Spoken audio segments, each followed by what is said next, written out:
Alright, there might be some things in the background. I don't know, it's pretty noisy today, but we'll continue. Hoping that I might be cheered up by Sholmes' shenanigans. Had a rough day. You pair again. Tell me, what's the detective chap? I forgot his name. Still hard at work down there? Mr. Herlock Sholmes. Yes, it rings a vague bell. All that detective business isn't really my thing, I'm afraid. Well, Mr. Sholmes is in his element down there.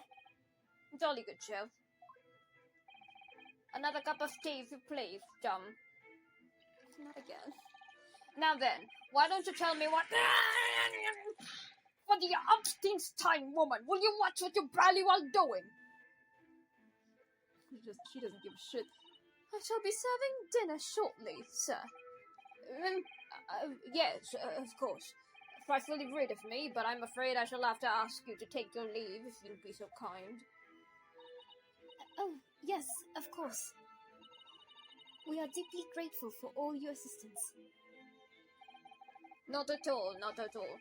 Don't get too much chance to talk with young foreigners like yourselves. It's been a pleasure. Best of luck and all that. Perhaps you could see yourselves out. I don't know if I'm doing my Garrideb voice. I'm just pucking my lips because that's what I did last time. According to Mr. Sholmes, Mr. Garrideb is hiding something. And since no other avenues of investigation seem open to us at the moment, perhaps we should do some digging. But they said they were gonna... It's dinner time. I'm sorry. Sholmes! What's he doing over there? Mr. Sholmes! We meet again, my dear fellows. Good gracious! When did you sneak in here? Herlock Sholmes, sir? At your service. Whatever were you doing over by the window? I am given to watching the evening sky as the sun sets, madam. Yet sadly, cheerful as the room downstairs undoubtedly it is, it lacks an aperture for such an observation. Aperture? So I took the liberty of borrowing a small corner of space by the window there. Well, keeping an eye to one's windows at dusk is a prudent thing to do in London, I'm gathering. And one other thing, Mr. Naruhodo. Oh, me? I thought perhaps you might be in need of a certain great detective's great mind. Wait, he's not talking about... Is he? I didn't expect to be going through that again so soon. Do you mean, Mr. Sholmes? There's a mighty secret in this modest room. My eyes see even the most trivial of trifles. I take it you're prepared, Mr. Naruhodo. Actually, I'm not. My voice is kind of dead. I think so. There's just enough time for one of my greatly admired great deductions. Let us conclude the matter before dark. Are we doing it? Mr. Garrideb, though it would seem you are a militaryman of considerable distinguished service, your stand-in as a landlord is most certainly not one might call first-rate. I'm afraid, sir, that is all too clear to me. There are two conclusions I have been able to draw by careful observation of your living arrangements. I beg your pardon? The first is that even as we speak, you are concealing the presence of a ferocious beast in your care. And the second is that as a result of the beast's violent rampage, you have lost something very dear to you. Mr. Naruhodo, look! The old man's broken out in cold sweat. Unbelievably, it seems Mr. Sholmes' conclusions are spot on. How could you possibly... How could I possibly know, you mean to inquire? The answer couldn't be more simpler, sir. For in the dense jungle of logic and reasoning, I am the king of the beasts. And I know only too well that wild beasts are not easily tamed. So, shall we begin? Once again, Erlox Jones is proud to present his logic and reasoning spectacular. The game is afoot. Topic 1. Nature of the beast. It certainly shouldn't take a great detective to see that a fearsome beast has been on a rampage of late within these four walls. I know I'm stuttering so much, I'm so sorry. Thus we are faced with a question: what form might this beast take? Ah, for a man with a military breeding, your eyes are uncommonly candid. Your furtive glance, Mr. Garrideb, leads us directly to the answer. The true nature of the beast that has run rampant here is revealed by that lion statue. Yes, though an army man, you appear unimposing at best. A fact that has fueled your admiration for the mighty lion, the king of the beasts. What is this piffle, I ask you? In the end, your admiration became so great, in fact, that you had a living, breathing specimen shipped from India, which you tried to keep in this very house. What? Yet, living with such a wild beast proved to be more difficult than you had imagined. The chilling traces of a wild rampage are still very much in evidence. Well, yet, as we look around, the beast in question fails to present itself. Where could this angry creature have disappeared to? Madam? Me? I pray you do not consider me unchivalrous, but it is plain to me with one glance in your direction. It is? Your dress pocket gives us a handsome clue as to the beast's current whereabouts.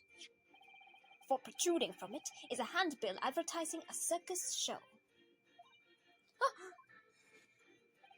Yes, you sought to dispose of this terrifying lion, Mr. Garrideb, at Batty's Circus, a travelling show currently sojourning in a nearby park.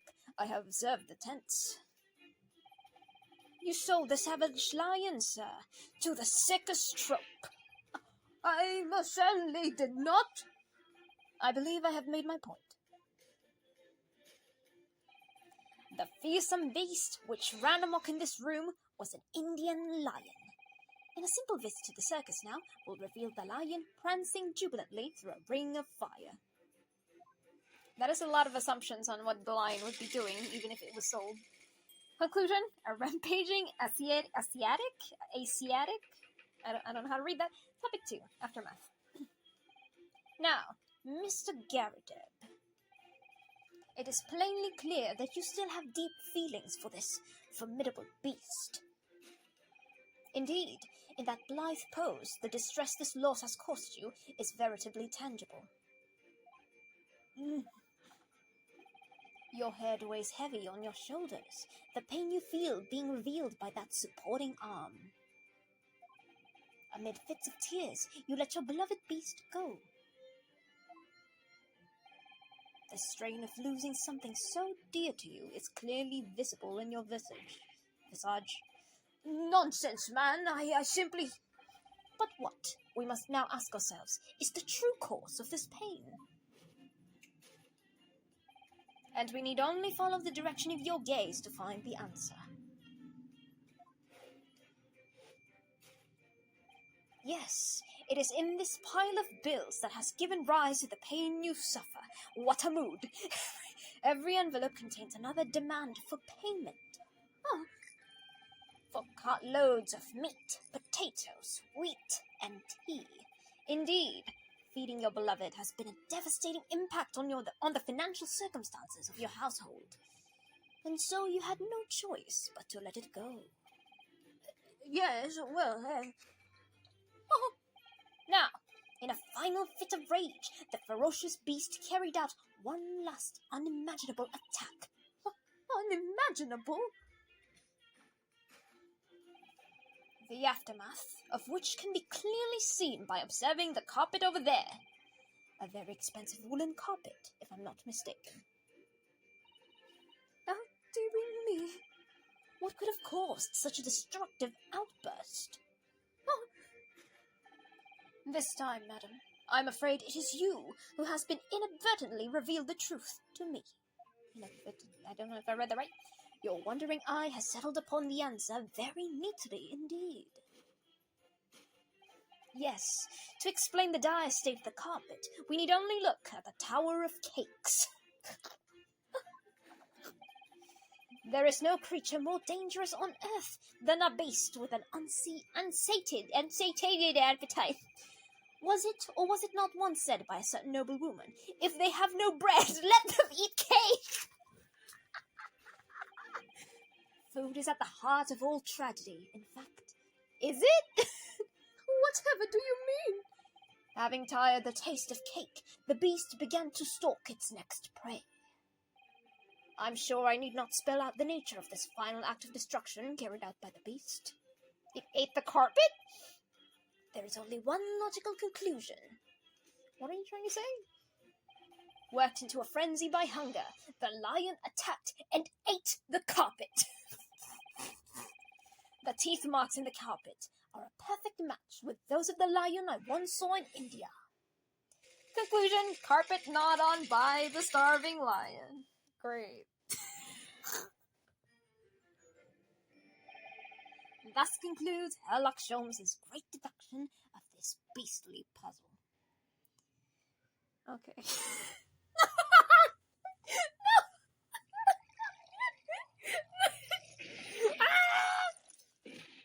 What is the matter with you, John? You're pouring scalding tea all over me!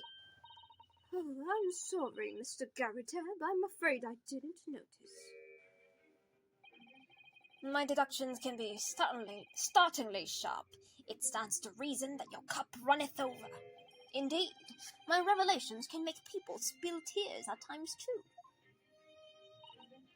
Oh. Mr. Holmes, sorry to butt in again, but could I make an observation? Why, certainly, Mr. Naruhodo. What is it, again? Well, your deductions just now. Do you really think a lion could fit inside a room of this size? Indeed, it is the only explanation for the facts. The terrifying truth is often lies beyond the realms of common sense. But wouldn't it be an idea to consider what lies inside the realms of common sense as well? But if an uncaged lion had run amok in this very room, surely Mr. Garrideb and his maid would have been hurt, or worse. Ah, that's where you are stuck. No doubt the four militarymen held over against the beast using that large cannon. I thought you said they sold the lion to the circus. And what about the food? Meat and potatoes are one thing, but I don't believe I've ever heard of a lion that drinks tea. Ah, my dear Miss Susato, it occurs to me with some regularity that, irrespective of race and breeding, whenever anyone lands on Great British soil, oh no, they are infused with a highly appropriate taste for afternoon tea. Oh, what a glorious notion! Susato-san, don't buy it. You're smarter than this. Well then, Mr. Naruhodo, it's your turn to shine again. I had a feeling that was coming. Hang on, I had to clear my throat. A slight massage. That's all Mr. Holmes' deductions need. You can do it! Thank you, Susato-san. Excellent. I've been waiting for my trusty partner in deduction to step forward, Mr. Naruhodo. We don't even know yet whether or not this is going to be help with Mr. Natsume's case. The Natsume's case.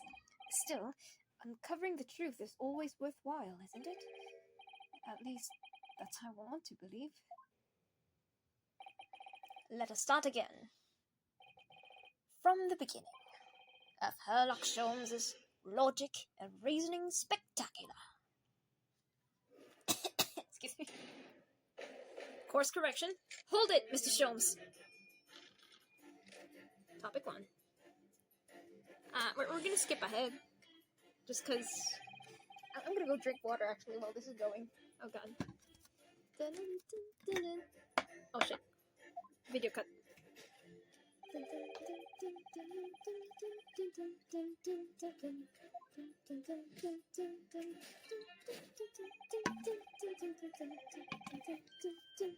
Alright, what form might this beast take? He looks away. And Sholmes thinks he's looking at the lion statue. Here we go. I really didn't see the lion thing coming. No, but if you observe Mr. Garridebs' reaction, it rather seems as though some beast did run amok here in this room. Yes, something with a very fierce nature. But it couldn't have been a lion transported in this room. So what is it then?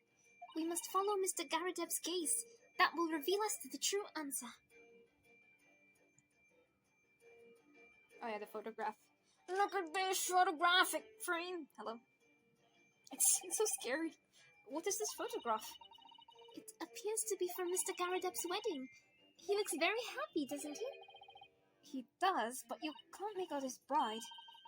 No, how unfortunate. Something must have struck the glass directly. I wonder what happened.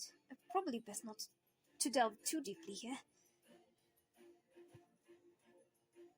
It's the wife, the newlywed wife. Yeah. Newlywed bride. Sorry. Snap, snap. The true nature of this beast that had run rampant here is revealed by that newlywed bride. Precisely, Mr. Naruhodo. No other explanation could possibly fit. You just said it was a lion, dipshit. Yes, this framed print pictures your wife, Mr. Garrideb. And while we lament the fact that her face is obscured, we can still make out her mighty arms and note the considerable horsepower they must contain. Ryorosuke, no! Oh, indeed. Surely any woman of such powerful constitution would be honored to be considered a beast. Honored might be stretching a point. Too late. The fact remains that the beast which so clearly savaged this room was your wife, Mr. Garrideb. Ah! The chilling traces of a wild rampage are still very much in evidence. And we're back. We're back on the track. All right. Your dress pocket gives us a clue. It doesn't. The poor, fragile, defenseless woman is beside herself. Well, I don't know about fragile. Oh dear. Naruhodo-san, you can't say that. It's 2026. It's 1899. You can't say that anymore. Anyway, Mr. Sholmes is quite right. There's no sign of a Mrs. Garrideb anywhere. But it seems to be there's clues to her whereabouts. A clue that this maid is trying to hide. I wonder where Mr. Garrideb's wife could be. Gee, I wonder. Come on, look down, look down. There we go, there we go. Got it. Wedding ring. She's wearing a very large ring. Look. Oh yes, a sunflower design with some rather nice embellishments. And it's on the ring finger of her left hand, which means it's surely a wedding ring. It looks like it's there for life too. I can't imagine it would slide off a finger that size. That's something to think, Mr. Naruhodo, not to say. Do you know, Mr. Garrideb's wife in the photograph had a ring very much like this one. It was a large sunflower design as well. Really? You have a good memory for these things. A large sunflower wedding ring. It's quite the coincidence that they have the same ring, isn't it? It's not a coincidence, my boy. Take that! Your wedding ring gives us a handsome clue as to Beast's current weather. Can we stop calling her Beast? Your wedding ring gives us a handsome clue as to the Beast's current whereabouts. Oh. Indeed it does. The flowery gleaming in your hand. I flubbed out so much, I'm so sorry. For it is identical to the one shown at the hand of Mr. Garrideb's bride in this photographic print. In other words, you are no ordinary household maid. No. You are Mr. Garrideb's lucky bride. You are Mrs. Garrideb herself. Oh my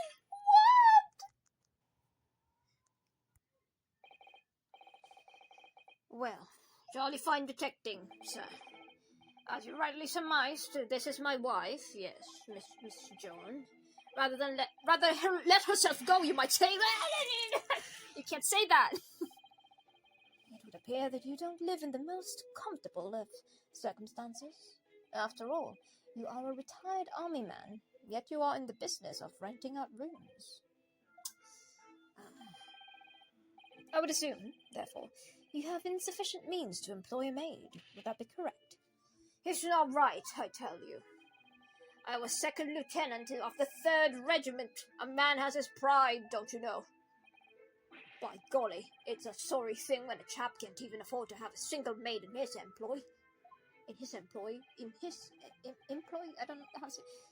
Yes, here in London, a household cannot be considered worthy of society if it employs no staff at all. Though in my considered opinion, such concerns about appearance are a folly. You mean Mr. Garrideb has his wife who has his maid? Precisely. Am I right, Mr. Garrideb?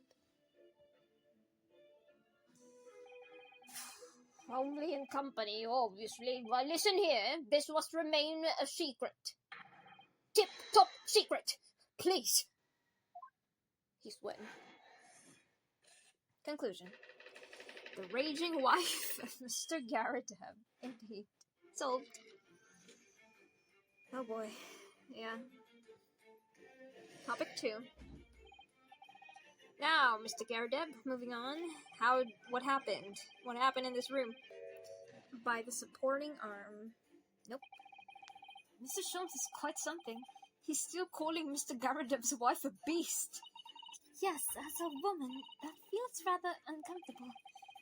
But Mr. Garrideb is standing beside her husband as we speak. In other words, he hasn't lost his beloved at all, has he? Oh, how true.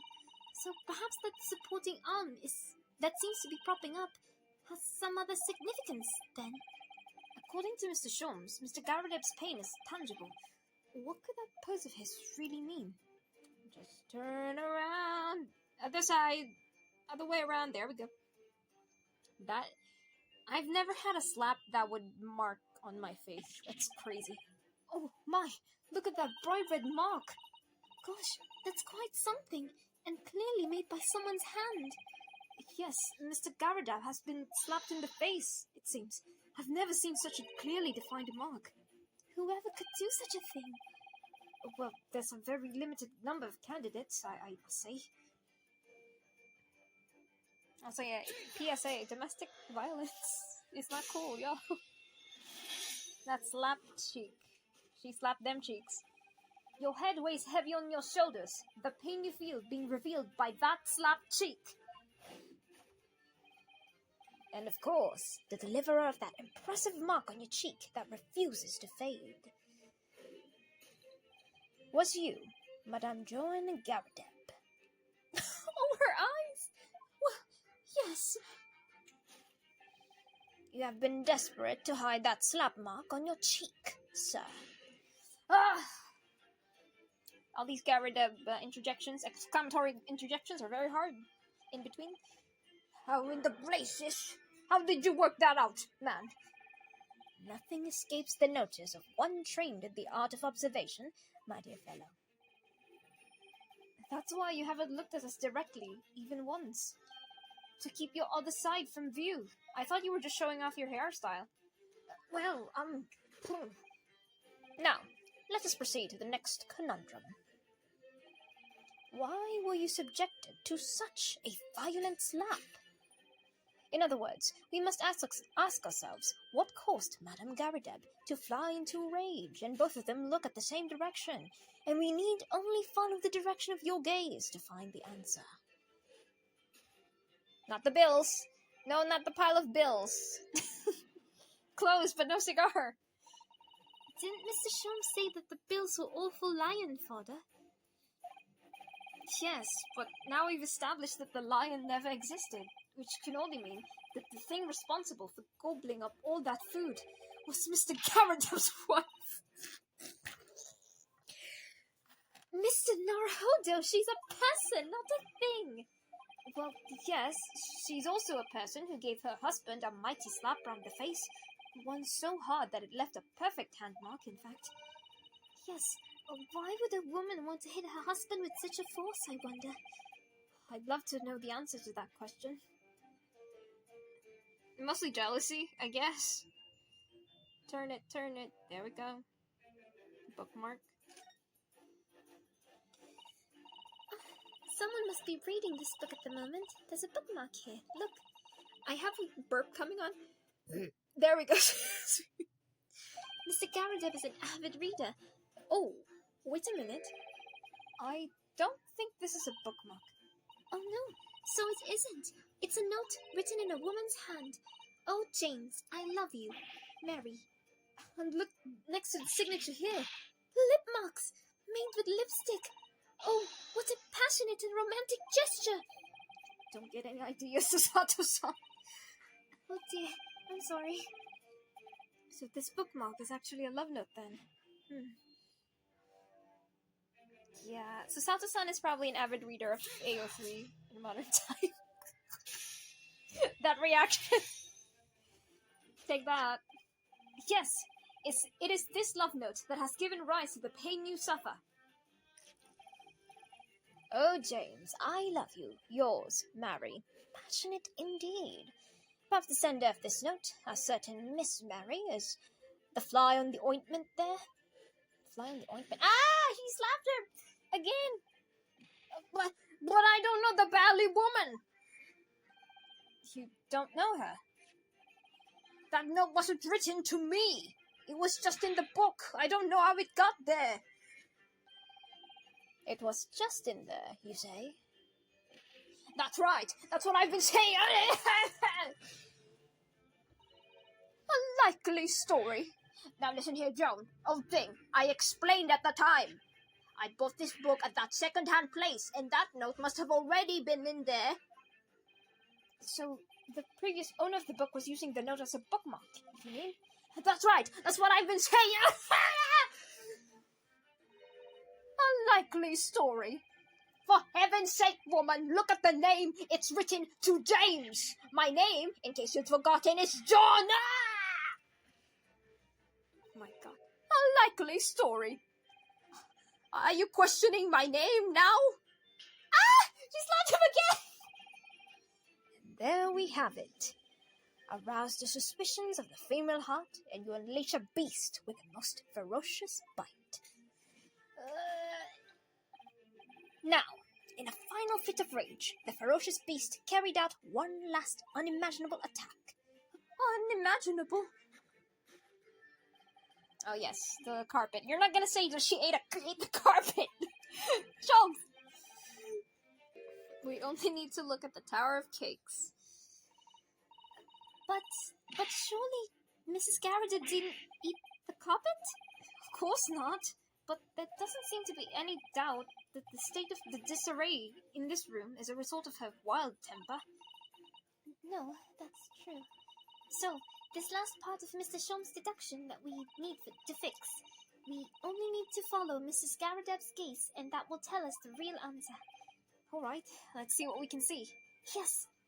Sorry, my dyslexia is having a hard time with the Mr. and Mrs. Also because the English do not use dots after their Mr. and Mrs. This looks like a very old candlestick, doesn't it? The base looks small. Surely it's unstable. It looks to me that even the slightest knock would make it topple over. Oh dear, that would be dangerous. Oh, wait, take a closer look at this. There's one candle missing. Yes, I didn't notice that before. Why is that, I wonder? Why is one candle of the three missing from its holder?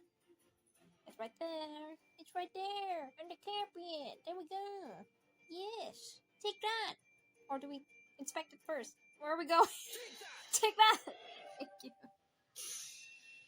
The candelabra? What's it called? It's called something. Yes. To explain the dire state of the carpet, we need only look at the candlestick. Most illuminating, my dear fellow, and of course, the only possible way out of this logical labyrinth. Yes, the remnants of the ferocious attack in which the carpet was devoured are clearly visible. Indeed they are. The scorch marks at the edge clearly give the truth away. Scorch marks? It would appear that this room was once a scene of a little marital altercation. Mrs. Garridebs' mighty arm muscles left an impression not only on her husband's face, but on the entire room. The force of her strike caused the candle to fall from the holder. And in seconds, the carpet was alight, and the whole corner of the room in flames. Yes, For the most ferocious beast in the world is neither a violent lion nor a vengeful woman, but fire. And in this room, the ferocious beast bared its claws and ran amok. Eloquently put, my dear fellow. So you see, there's but one conclusion here. Don't flub it now, come on! After the sparks of the marital discord flew, this room was a scene of a fire.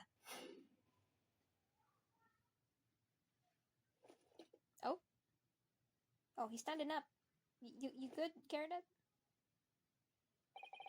Mr. Sholmes, sir. I salute you!